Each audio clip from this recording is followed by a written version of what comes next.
Yeah. Good.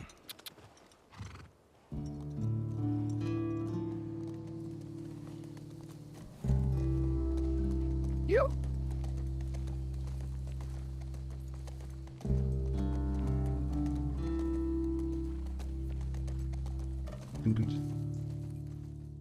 Dans ta vie de gamer, il y a forcément certains jeux qui marquent des périodes clés de ton existence.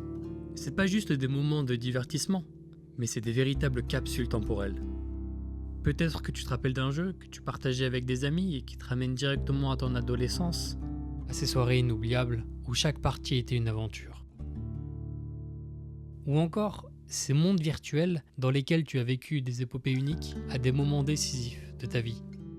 Les jeux vidéo ne sont pas seulement des histoires virtuelles, ce sont aussi les gardiens de nos souvenirs. Et aujourd'hui, je vais vous parler d'un des gardiens de mon enfance, Jak and Daxter. Novembre 2000, la PlayStation 2 est officiellement commercialisée en Europe.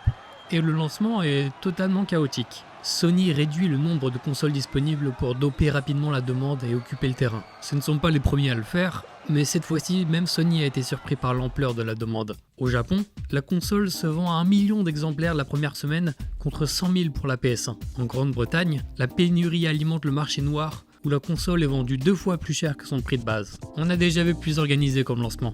En arrivant sur le marché, la PS2 amène avec elle tout un tas de promesses. Plus que des améliorations graphiques, la console représente une révolution en termes de capacité matérielle et de possibilités pour les créateurs de jeux. De mon côté, mon père achète la PS2 peu de temps après ma naissance en 2002. Et l'un de mes premiers jeux, c'est Jak and Daxter. Mais pour comprendre comment on en est arrivé à ce titre, il faut remonter un peu plus loin. En 1984, Jam Software est fondé par Andy Gavin et Jason Lubin avant d'être rebaptisé Naughty Dog en 1989.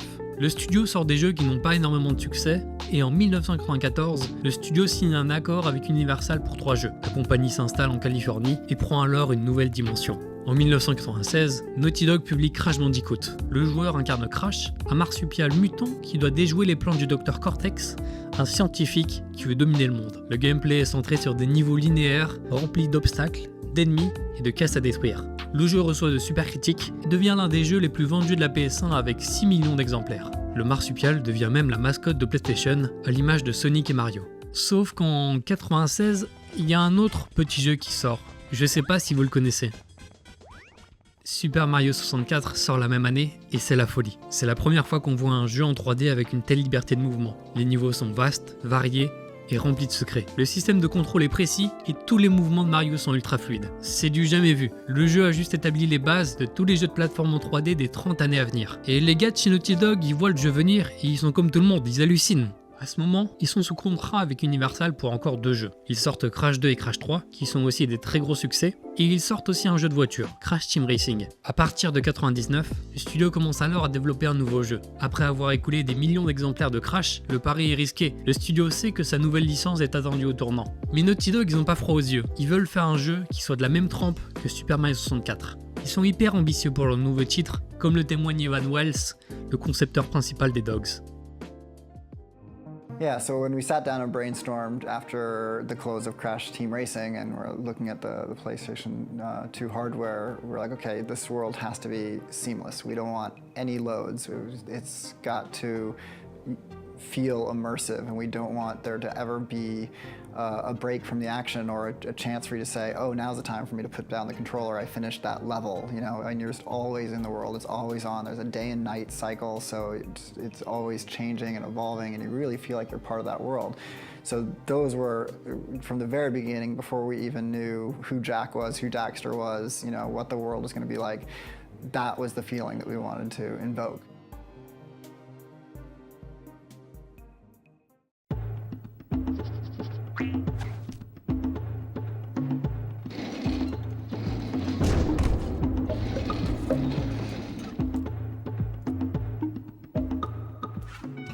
Sorti en 2001 sur PlayStation 2, Jak and Daxter de Precursor Legacy est le premier jeu de la série. Et force est de constater que les promesses du studio sont tenues. Le monde est vaste, coloré, et il n'y a aucun temps de chargement. Une prouesse technique pour l'époque. On découvre aussi un duo attachant, Jak, un jeune héros qui est silencieux tout au long de l'aventure, et Daxter, qui au contraire est hyper bavard. Au début du jeu, Daxter tombe accidentellement dans un puits d'écho noir, et il se transforme en beloutre. La quête du jeu consiste donc à redonner à notre acolyte son aspect initial. C'est pas l'opus qui m'a le plus marqué à l'époque, mais j'ai eu l'occasion de le relancer il y a quelques temps et j'ai tout de suite été marqué. D'abord le gameplay, que je trouve hyper intuitif. Jak est agile, les commandes sont fluides, c'est un vrai plaisir de contrôler le héros. On évolue dans des environnements colorés, vivants, les missions sont amusantes et le jeu est bourré d'humour. Et je trouve que même maintenant, le jeu n'a pas vieilli, que ce soit dans ses graphismes et son gameplay. Ce premier opus est un immense succès, plus de 3 millions d'exemplaires vendus, de quoi permettre à Naughty Dog d'envisager un deuxième opus. Et je dois vous l'avouer, j'ai pas découvert la série avec le premier opus, mais avec le second, Jak 2, hors la loi.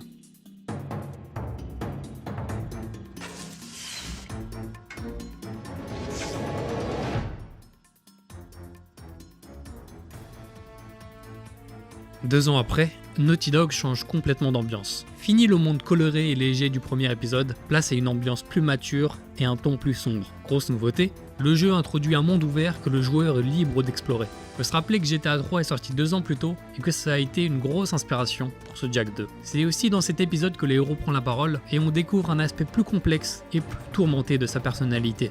On se retrouve dans une ville qui est contrôlée par le baron Praxis, qui a torturé Jak pendant 2 ans pour pouvoir comprendre ses pouvoirs. Jak arrive à se libérer à l'aide de Daxter, et le but va être de libérer la ville, de comprendre les origines de Jak et de découvrir les mystères de ce monde. Mais les changements ne se limitent pas seulement à l'ambiance. Le gameplay inclut désormais des phases de tir, Jak peut utiliser de nouveaux pouvoirs, et le jeu introduit aussi des missions en véhicule. Et la conduite, parlons-en. Dans GTA 3, les contrôles sont précis et on ressent vraiment le poids des véhicules, ce qui rend la conduite plus fluide et réaliste. Les routes sont plus larges et tu te sens vraiment libre. Contrairement à GTA 3, où la conduite est un élément central du gameplay, dans Jak 2, c'est un élément secondaire, ce qui rend l'expérience beaucoup plus pénible. Les contrôles sont moins intuitifs et plus rigides, et les rues étroites et encombrées d'abris-villes aggravent encore cette sensation. Globalement, conduire dans Jak 2 c'est hyper frustrant. Dans mon enfance, j'ai jamais réussi à terminer le jeu, et en relançant le jeu il y a quelques temps, j'ai compris pourquoi. Le jeu est dur. Enfin, il n'est pas vraiment dur, mais il est surtout très rageant. Le premier jeu pouvait avoir quelques phases un peu ardues, mais rien d'insurmontable. Le souci dans Jak 2, c'est que les missions peuvent parfois être très longues, et si t'as le malheur d'échouer, t'es obligé de tout recommencer parce qu'il y a quasiment aucun checkpoint dans les missions. Je me souviens encore de la mission où on doit s'échapper des bidonvilles, et t'as des dizaines d'ennemis qui viennent t'attaquer. Les ennemis sont beaucoup plus agressifs que dans le premier, et ils attaquent très souvent en groupe. Beaucoup de fans dénoncent le côté plus action du titre, et le virage plus sombre. Moi,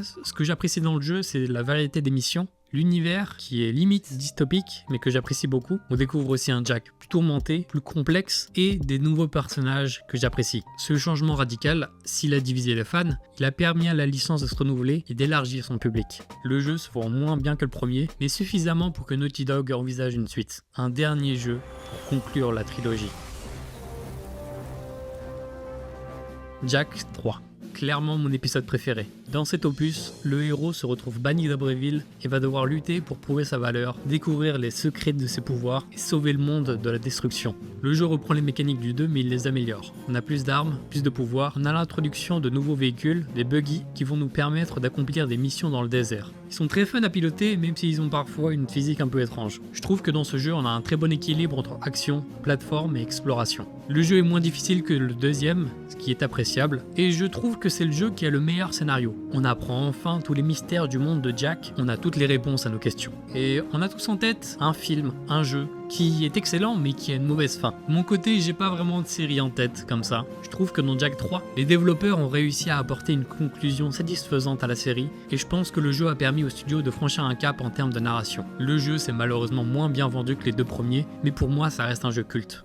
Mentionnons tout de même l'existence d'un jeu de course intitulé Jak X. J'ai pas grand chose à dire sur le jeu, je me souviens que certaines missions étaient extrêmement dures, mais sinon le jeu ne m'a pas particulièrement marqué. Je le trouve juste passable. Et le dernier épisode en date, qui n'a pas été développé par Naughty Dog, c'est Jak and Daxter The Lost Frontier. De mon côté à l'époque, j'ai pas mal apprécié le titre, j'ai bien aimé les phases de combat aérien, et j'ai vraiment de super souvenirs vis-à-vis de ce jeu. Mais il est généralement considéré comme le pire épisode de la série. Pendant un temps, Naughty Dog a envisagé de faire un 4e opus. L'équipe a commencé à travailler sur des concepts pour ce nouveau jeu.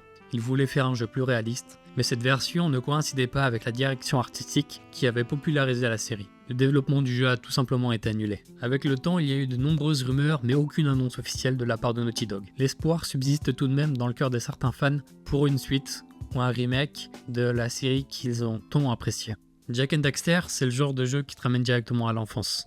La période où tu découvres le jeu vidéo, tu découvres tes premiers jeux, et des années après, le jeu vidéo reste toujours ma passion. Quand j'évoque cette série, ça me rend toujours nostalgique, comme si j'évoquais une période lointaine que je ne connaîtrais plus. Mais ça reste quand même que des bons souvenirs. Après l'annulation de Jak 4, Naughty Dog commence à travailler sur un nouveau projet, un jeu plus mature, avec un côté plus cinématographique qui s'inspire de films d'aventure. Une série de jeux qui m'a tout autant, voire même un peu plus marqué que Jak and Daxter, mais ça on en parlera une prochaine fois. Merci à tous.